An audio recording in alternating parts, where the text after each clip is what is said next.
Hey guys, it's me, the Afro Hamurai. It's another season to taste. I'm jumping straight in with Echoboy Jr. I've got it bypassed. We're gonna have a listen to it dry. We're gonna mess with Echoboy Jr. and you're gonna hear what it sounds like, and then I'll talk about it a bit more. Let's go.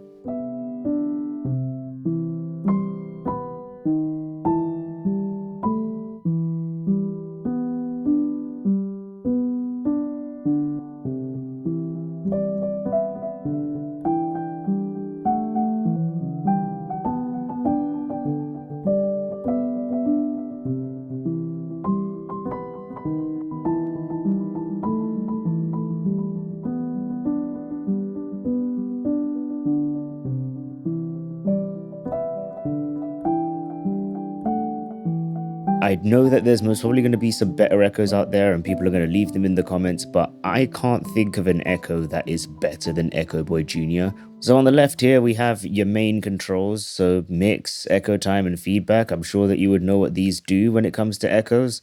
Echo time, when you put it down to like minimum, will be 1/64th, for example, note, dotted, or triplet, which you change by clicking these. You can also set it to milliseconds where it will go all the way to 0 and then up to like basically 2.5 seconds, looks like.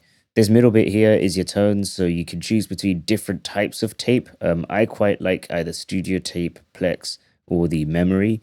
I still quite like the space and the ambient, and the cheap tape is all right. I haven't really found tracks where I need that.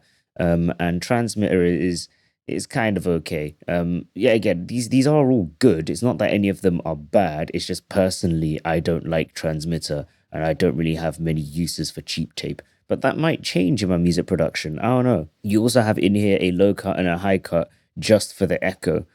So if you're not using this as a send effect, then you can kind of do some rudimentary echo, like, or EQ rather, sorry, to the echo. Now, there are going to be a lot of people that are going to be like, oh, but you know, Echoboy Jr. isn't the best because Echoboy is. And I'm actually going to disagree. And for that, I'm going to need to bring up Echoboy. So if you wait for a little bit, I'll do that. So at first glance, there's not a lot different. You have the same or very similar controls here on this left-hand side. You have the same controls on the right-hand side. You have the option to like kind of change the groove a little bit, so you can add in some swing or some shuffle. You can also use single, dual echoes, ping pongs, and rhythm echoes as your mode, so you have different modes available in Echoboy. And in terms of styles, you have many different styles. So Echoboy Jr. has 1, 2, 3, 4, like 7. This has at least 8 or more. I'm going to style edit and then drag it up. This lets me do a lot more in terms of EQing within the plugin. So you can do quite a lot of like actual mixing of your echo with your sound just within Echoboy before you then need to look at using your EQ afterwards. You're most probably thinking, now that I've run through all of the things that you can do in Echoboy versus Echoboy Jr., then it'll be an open and shut case. And it is. I prefer Echoboy Jr. Sure, with Echoboy, I have a lot more control, and I'm not going to say that I'd never use Echoboy. In fact, it's very likely that if I use Echoboy Jr. to start off, I'll try and like replicate or improve the effects that I've gotten in full fat Echoboy, and usually I'll just stick with Echoboy and that's it. But the one thing that I like in a lot of my plugins is simplicity. I don't want things to be overcomplicated just for the sake of being overcomplicated. If I can get the effects that I want and it sounds absolutely perfect with Echoboy Jr., I can make it work with things like EQs and so on, maybe some messing around with time as opposed to using any of the notes. But overall, these are both really great plugins. Yeah, again, I would absolutely suggest at least Echoboy Jr.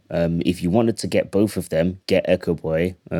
Yeah, I might do another plugin with this piano loop because I quite like it and it's quite like soothing. So yeah, but I hope you've enjoyed me running through Echoboy Jr. and Echoboy. If you have any plugins you want me to look at, feel free to let me know. If I have them, I will. If I don't and they cost money, then I'll just have to save up, won't I? Also, before I say cool, I set up a coffee.